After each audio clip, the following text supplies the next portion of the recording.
제8장. 사울은 그가 죽임당함을 마땅히 여기더라. 그날에 예루살렘에 있는 교회에 큰 박해가 있어 사도 외에는 다 유대와 사마리아 모든 땅으로 흩어지니라. 경건한 사람들이 스데반을 장사하고 위하여 크게 울더라. 사울이 교회를 참멸할세 각 집에 들어가 남녀를 끌어다가 옥에 넘기니라. 그 흩어진 사람들이 두루 다니며 복음의 말씀을 전할세 빌립이 사마리아 성에 내려가 그리스도를 백성에게 전파하니 무리가 빌립의 말도 듣고 행하는 표적도 보고 한 마음으로 그가 하는 말을 따르더라. 많은 사람에게 붙었던 더러운 귀신들이 크게 소리를 지르며 나가고 또 많은 중풍병자와 못 걷는 사람이 나으니 그 성에 큰 기쁨이 있더라. 그 성에 시몬이라는 사람이 전부터 있어 마술을 행하여 사마리아 백성을 놀라게 하며 자칭 큰 자라 하니 낮은 사람부터 높은 사람까지 다 따르며 이르되 이 사람은 크다 일컫는 하나님의 능력이라. 오랫동안 그 마술에 놀랐으므로 그들이 따르더니 빌립이 하나님 나라와 및 예수 그리스도의 이름에 관하여 전도함을 그들이 믿고 남녀가 다 세례를 받으니 시몬도 믿고 세례를 받은 후에 전심으로 빌립을 따라다니며 그 나타나는 표적과 큰 능력을 보고 놀라니라. 예루살렘에 있는 사도들이 사마리아도 하나님의 말씀을 받았다 함을 듣고 베드로와 요한을 보내매 그들이 내려가서 그들을 위하여 성령 받기를 기도하니 이는 아직 한 사람에게도 성령 내리신 일이 없고 오직 주 예수의 이름으로 세례만 받을 뿐이더라. 이에 두 사도가 그들에게 안수함에 성령을 받는지라.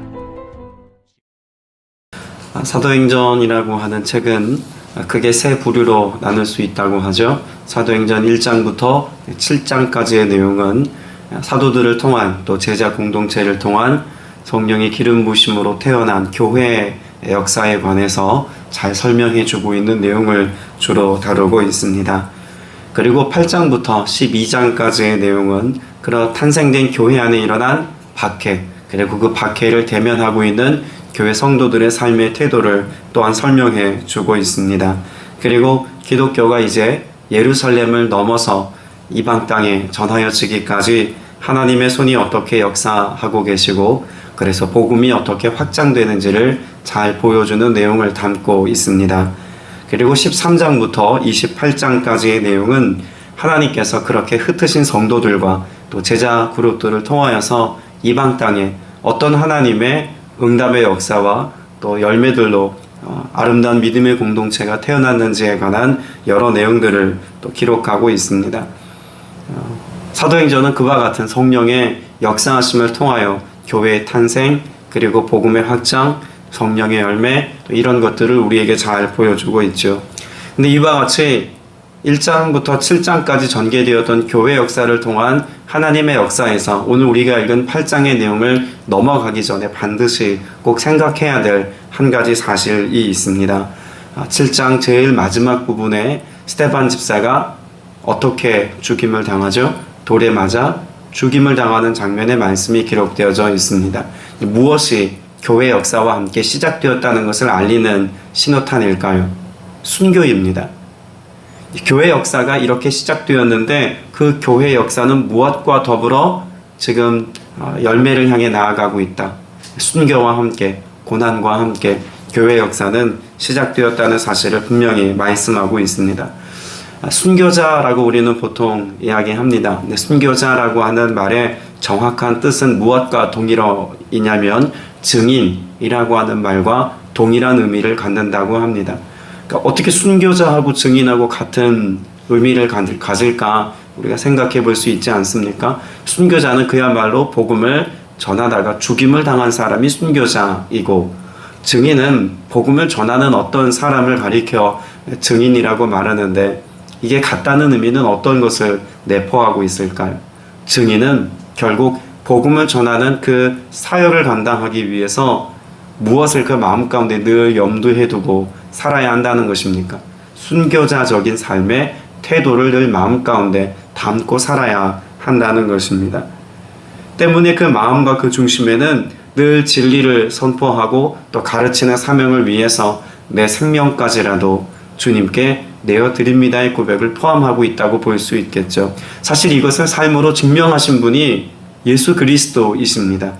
예수님을 복음을 설명하고 가르치고 증언하시기만 한 것이 아니라 복음을 완성하시기 위하여서 결국 도달하신 곳이 어디였습니까? 십자가죠. 그러니까 복음은 단지 말로만 설명되는 것이 아니라 죽음으로 증명된다라고 하는 사실을 예수님께서 보여주기도 하셨다는 것입니다. 1절 말씀에 보면 오늘 본문에 사울은 스데반이 죽임당하는 것을 마땅히 여겼다라고 기록하고 있습니다. 여러분, 이 말씀은 단지 박해 대상이 되고 있는 사울이 박해자인 성도들의 죽음을 마땅히 여기고 있다라고 하는 말로 받아들일 수도 있습니다만, 일면 우리 성도들의 입장에서는 죽음을 각오하고 결단하는 것을 마땅히 여겨야 한다라고 하는 메시지로도 받을 수 있을 것입니다. 우리는 신앙의 여정에서 믿음의 삶을 살면서 복음을 전하는 증인의 삶을 살면서 우리가 미움받고 박해받고 어려움 당하는 것을 사실 마땅히 여기지 않습니다. 할 수만 있으면 어려움을 피해가고 싶고 또 기회만 주어진다면 복음을 전하고 사명을 감당하는 이 일에 고난은 자처하고 싶지 않은 것이 우리가 일면 가지고 있는 삶의 태도죠. 그러나 교회 역사 속에서 그런 순교자적인 삶의 역사가 동반된다는 것과 더불어 이와 같은 과정을 당연하게 여겼던 교회 역사를 우리가 생각한다면 오늘날의 교회가 어떻게 변질되었고 어떤 중요한 영적인 가치들을 놓치고 살아가고 있는지를 쉽게 생각해 볼 수 있을 것입니다. 그리고 더불어서 1절 후반부 중반부에 보면 그날에 예루살렘 교회에 큰 박해가 일어났다라고 말하고 있습니다. 교회 역사를 알리는 수많은 하나님의 권능과 기적의 역사가 있고 난 뒤따르는 역사가 박해라고 하는 사실은 사실 성도들로 하여금 두렵게 할 만한 사건이라고 말할 수 있겠죠. 근데 우리가 박해를 생각하기 전에 이 스데반 집사의 순교 사화에서 중요한 장면을 우리는 떠올려 볼 수 있어야 합니다. 55절, 7장 55절에 보면 스데반이 성령이 충만하여 하늘을 쳐다보니 하나님의 영광이 보이고 예수께서 하나님 오른쪽에 계신 것이 보였다라고 기록하고 있습니다. 단지 스데반 집사가 어떤 하늘의 영광스러운 모습 또 하나님의 영광의 형체 이런 것들을 보았다라고도 생각할 수 있습니다만 지금 스데반 집사가 서 있는 곳이 어디입니까? 법정이죠. 우리가 생각해 보아야 할 것은 스데반 집사가 법정에 서 있다는 겁니다. 그런데 하나님께서 하늘의 문을 갑자기 활짝 열어주시고 무엇을 보여주셨다고 말할 수 있을까요? 하늘의 법정입니다. 스데반 집사에게 하나님께서 말씀하시는 메시지는 땅에서는 복음을 전하다가 사람들에 의해서 죽임을 당하고 순교자의 자리에 이를 수밖에 없으나 하늘의 보좌에 그렇게 하늘의 법정에 서는 날 천국에 이를 것이며 더불어 이를 통하여 하나님의 칭찬과 하나님의 상급이 그의 삶 가운데 예비되어져 있다라고 하는 사실을 가시적으로 스데반에게 보여준 장면이라고도 볼 수 있다는 것입니다. 스데반 집사는 그런 점에서 차원이 다른 두 세계를 지금 함께 경험하고 있는 것이기도 하죠. 땅에 속하여서 육신을 입고 땅의 역사 속에서는 사람들에게 비난당하고 조롱당하고 도리어 하나님의 율법과 계명을 가지고 죽음의 자리에 이르게 되지만 하나님 앞에서는 그날 하나님의 나라와 하나님의 영광의 광채 앞에서는 그의 삶이 평안의 삶이요 또 하나님의 위로와 소망이 넘치는 삶이다라고 하는 것을 7장 제일 마지막 부분의 말씀을 통해서도 설명합니다. 주님, 이 죄를 저 사람들에게 돌리지 마시옵소서 라고 하는 마지막 외침을 외치는 스데반 집사의 모습이 죽었다가 아니라 잠들었다라고 말합니다. 하나님의 품 안에 있으며 하나님의 위로 안에 있고 하나님의 소망 가운데 있다는 것으로 이 스데반 집사의 삶을 기록해두고 있지 않습니까? 그리고 이어지는 8장 말씀에서 박해가 일어났다라고 하는 사실도 박해가 일어났고 스데반 집사에게 경험되어졌던 순교와 같은 위기와 어려움이 교회 역사 속에 직면하였지만 그러나 그 속에서 교회 성도들이 앞선 스데반 집사의 모습을 통해서 무엇을 보기를 원하였을까요? 하나님의 판단하심 앞에 그들이 칭찬 듣는 자임을 깨닫기를 원했고 순교와 박해가 여전히 일어나고 있는 시대를 살아가고 있지만 여전히 주님의 위로와 주님의 돌봄 속에 있다는 사실을 이 스데반 집사의 모습을 통해서 보여주기를 원한다는 것입니다.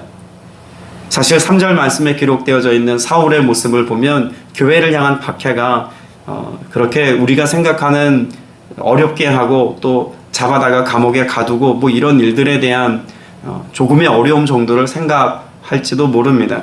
그런데 사울이 교회를 없애려고 날뛰었다라고 하는 이 사실과 2절의 말씀을 연관해 보면 많은 교회 성도들은 이미 스데반과 동일한 죽음을 자처한 삶을 이미 결정하였다라고 말할 수 있을 것입니다. 굳이 표현을 하자면 이 초대교회 성도들이 나 성도입니다, 나 예수 믿는 사람입니다 라고 하는 것을 커밍아웃 했다는 것입니다. 감추지 않았다는 이야기예요. 어디에서 그것을 알 수 있냐면 경건한 사람들이 스데반을 장사하고 그를 생각하여 무엇합니까? 통곡하였습니다. 이 통곡하다라고 하는 말을 쓴 이유는 사람들이 모두가 다 볼 수 있는 공공의 장소에서 함께 애도하고 함께 슬퍼했다는 것을 표현하고 있는 말입니다. 이게 무슨 그들의 신앙을 커밍아웃 한 것으로 볼 수 있는 대목일까요? 당시 율법을 조금 이해하면 알 수 있는 대목입니다. 율법에 돌에 맞아서 죽일 만큼 그렇게 죽음을 자초하는 그런 율법에 어긴 자들의 모습은 사실 그렇게 항목이 많지 않습니다. 그러니까 유대인들의 율법이 조항이 많아도 이 사람은 돌에 맞아 죽어 마땅합니다라고 말할 수 있는 조항이 많지 않은데 돌에 맞아 죽은 자라고 하는 것은 그만큼 치욕스러운 율법을 어긴 자라는 말이겠죠. 그런데 그 돌에 맞아 죽은 율법을 어긴 사람을 위하여서 함께 우는 사람이 있으면 그 사람도 율법에 따라서 함께 돌에 맞아 죽게 했습니다. 그것이 당시 율법이 가지고 있는 조항이었고 내용입니다. 그러면 스데반 집사가 앞서 어떻게 되었습니까? 돌에 맞아 죽었습니다.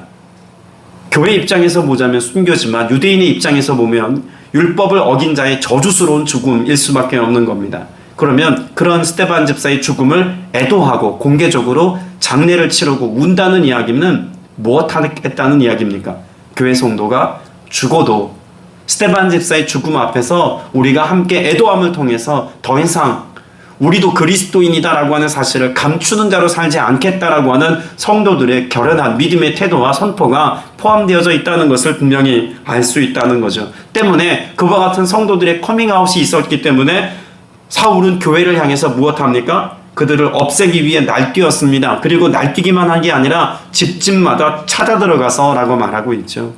성도들이 그렇게 스데반 집사의 장례식에서 성도임을 자처했고 감추려고 하지 않았습니다. 죽음 앞에 두려워하지 않았고 복음을 전하는 자로서의 자신의 모습을 스스로 뒤로 물러세우지 않았다는 이야기죠. 오늘 저와 여러분이 그렇게 복음을 전하는 사명의 자리에 세워졌습니다. 우린 모두가 그리스도의 증인입니다. 이 말을 바꾸면 우리들 또한 그리스도를 위하여서 순교자적인 삶을 살아야 하는 위치에 있다는 말이기도 하죠. 여러분의 삶의 태도는 어떻습니까? 순교자적인 삶을 살기로 결정하셨습니까? 아니면 여전히 자신의 생명과 나의 소유를 지켜내기 위한 나 중심의 삶을 여전히 살고 계십니까? 우리의 삶이 늘 입술로는 주님 의지합니다, 주님의 돌봄과 보호 속에 살아갑니다 라고 말하기 좋아하지만 실상 우리의 일상의 내면을 잘 뜯어보고 점검해 보면 여전히 내가 내 삶의 안위를 지켜야 한다라고 하는 생각 속에 살아가고 있는 것이 당연하지 않을까 생각됩니다. 자, 그런데 오늘 말씀 이어지는 4절 말씀을 보면 그런 흩어진 성도들의 모습을 어떻게 기록하고 있을까요? 자, 4절은 다시 한번 읽어보겠습니다. 시작. 그런데 흩어진 사람들은 두루 돌아다니면서 말씀을 전하였다. 여러분이 말씀의 내용을 보면 흩어진 그들이 박해를 피해서 도망가고 있는 장면은 사실 위기와 절망의 문제 앞에서 낙심하고 슬퍼하고 또 망연자실해야 하는 그와 같은 상황임에 충분하다고 봅니다. 그런데 흩어짐의 자리에서 그들이 실족했다거나 그들이 하나님을 원망하고 예수 그리스도의 그런 사역에 대한 불편함을 드러낸 것이 아니라 도리어 무엇했다고 말하고 있습니까? 말씀을 전하였습니다. 복음을 증언하는 증인의 삶을 흩어진 자리에서도 여전히 살고 있더라라고 하는 내용을 말하여 주고 있는 것이죠. 특별히 사도 바울이 이 사울이 앞서 3절에서 교회를 없애려고 날뛰었다라고 하는 이 말씀의 내용을 F.F. 브루스라고 하는 이 신학자는 극단적으로 이렇게 설명해 놓았습니다. 산 멧돼지가 포도밭을 들어가서 잘 연근 포도를 짓밟아 짓이기는 것과 같이 짓이기더라 라고 하는 의미로 지금 설명합니다. 그러니까 이 박해가 쉬운 박해 아니었다는 거죠. 감당하기 어려운 수준의 것이었다는 겁니다. 그래서 흩어진 자들입니다. 사람들의 권력과 힘에 짓밟혀서 가족을 잃기도 하고 생명을 잃어버리기도 하고 소유와 재산을 다 내버리고 도망가는 그와 같은 형국임에도 불구하고 흩어짐 속에서도 그들의 삶 가운데 결코 놓칠 수 없었던 중요한 영적인 가치가 무엇입니까? 복음이라는 이야기입니다. 말씀이었다는 것입니다. 내가 성령에 붙들려 오늘을 살아가는 동안 환난 당할 수 있고 흩어짐과 같은 위기와 직면할 수 있지만 그럼에도 불구하고 결코 포기할 수 없는 단 한 가지가 있다면 예수가 그리스도이심을 선포하는 복음의 메시지, 이것을 결코 포기할 수 없었던 것이 박해받은 성도의 모습이라는 것이죠. 오늘날 우리 성도들의 삶의 모습에는 어쩌면 복음은 포기할지언정 내 삶에 생명을 지키는 일에는 열심을 내는 것이 우리의 당연한 삶의 모습처럼 여기며 살아가는지도 모릅니다.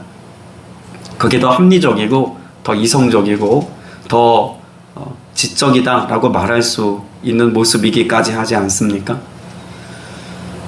우리 그리스도인들은 어떤 면에서 볼 때 합리적인 삶을 이미 포기한 사람들입니다. 우린 합리적인 삶을 살아가는 것이 아니라 성경적 삶을 살아가는 인생이라고 말해야겠죠.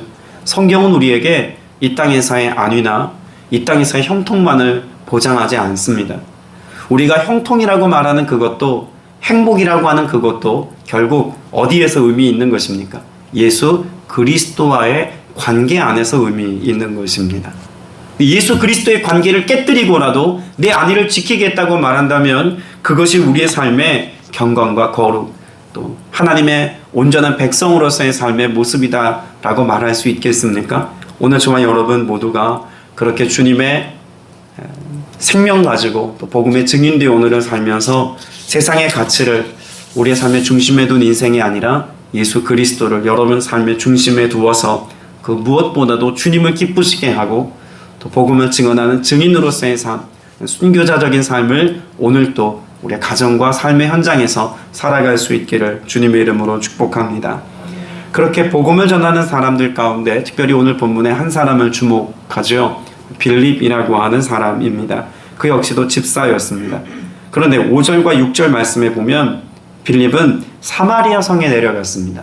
그리고 그곳에서 그리스도를 선포하고 그리스도를 선포하기만 한 것이 아니라 주께서 행하셨던 것과 같은 표징을 보이면서 많은 사람들에게 귀신을 내어 쫓게 했고 병자들을 고쳤고 장애우들의 삶을 회복시키는 주님의 생명의 역사를 일으킵니다. 그리고 이와 같은 빌립 집사의 사역을 통해서 이 사마리아 성에는 무엇이 있더라고 8절에 말합니까? 그 성에는 큰 기쁨이 넘쳤다라고 말합니다. 자, 2절 말씀과 함께 비교해 보시기 바랍니다. 경건한 사람들이 스데반을 장사하고 그를 생각하여 무엇합니까? 몹시 통곡하였습니다. 자, 통곡 때문에 그 슬픔 때문에 흩어진 성도가 그 가는 그곳에 더 큰 슬픔이 있더라가 아니라 내가 지금 슬픔 때문에 그 슬픔의 문제를 담당하면서 주를 위한 삶을 여전히 살았더니 내가 가는 그곳에 무엇이 있더라는 것입니까? 기쁨이 있더라는 겁니다. 그것도 큰 기쁨이 있더라는 것입니다. 사실 사명자로 살아가는 것, 또 순교자적인 삶을 살아가는 증인의 자리에 있다는 것, 복음을 증명하고 복음을 선포하는 자로서의 삶을 살아간다는 것은 나에게는 있어서 슬픔의 문제일 수 있습니다. 위기와 어려움을 자처하는 일이어서 그것을 감당하는 것이 때로는 너무 힘든 일일 수 있습니다. 그런데 그런 힘겨운 마음을 가지고 복음을 전하는 현장 가운데 서 있는 나를 통하여서 사람들이 경험하는, 그래서 복음을 듣고 진리 안에 자신의 삶을 맡기게 된 그 사람들의 삶에는 무엇이 있습니까? 기쁨이 있습니다. 여러분, 이것이 하나님 나라의 영적인 원리이고 신비입니다. 그것이 하나님께서 이루려고 하는 교회의 본질이다 라고까지 말할 수 있을 것입니다. 사역자의 삶을 살아가고 있는 저로서는 사실 이 말씀 앞에서 더 겸비할 수밖에 없고 더 은혜를 사모하는 삶의 모습일 수밖에 없습니다. 사역자로서 감당해야 되는 그런 아픔과 또는 힘겨움들이 있기 마련이죠.